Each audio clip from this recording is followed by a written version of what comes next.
Parikshit was the grandson of Arjuna and the son of Abhimanyu, and he is regarded as the link between the end of Dwapara Yuga and the beginning of Kaliyuga.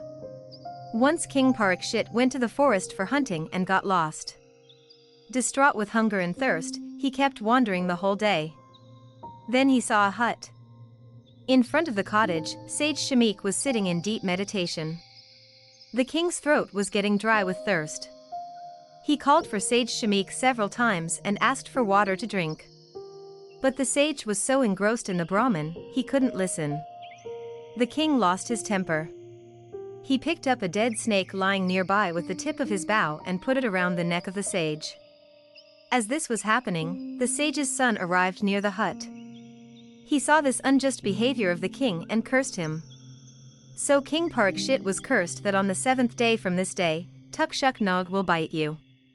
King Parikshit had always been a just, generous and dear to his subjects, and he always worked for the welfare of others. All his subjects were very happy in his kingdom.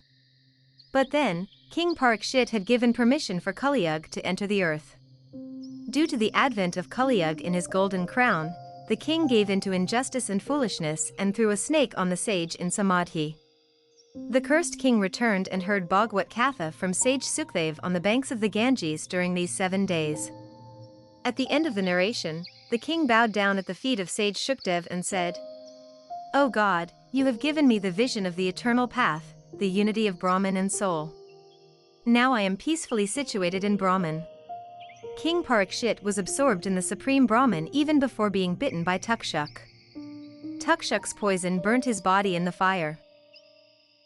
Later, Parikshit's son Janmejay began a yajna out of his anger, aiming to end the snake race. The serpent, Tukshuk, went to Indra to save himself. But along with him, even Indra was dragged to the place of yajna as sacrifice. To protect the snakes, Sage Ostik came to the yajna. Sage Ostik was the nephew of Serpent Vasuki, and he had attained the grace of Lord Shiva. When the sage interfered, Janmejay had to listen to him and set the serpents free. Sage Ostik explained the rituals and said, "O king, it is not worthy of you to kill the king of serpents, Tukshuk, because he has drunk nectar and is immortal. Whatever happened is the result of karma. That's why don't be in grief."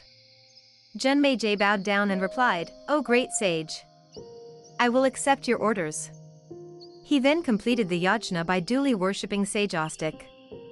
All the snakes were pleased and bowed down to the sage and said, "Whoever reads, listens and remembers this pious act of yours will never be afraid of snakes. And just by taking your name, he will get freedom from any serpent misfortunes."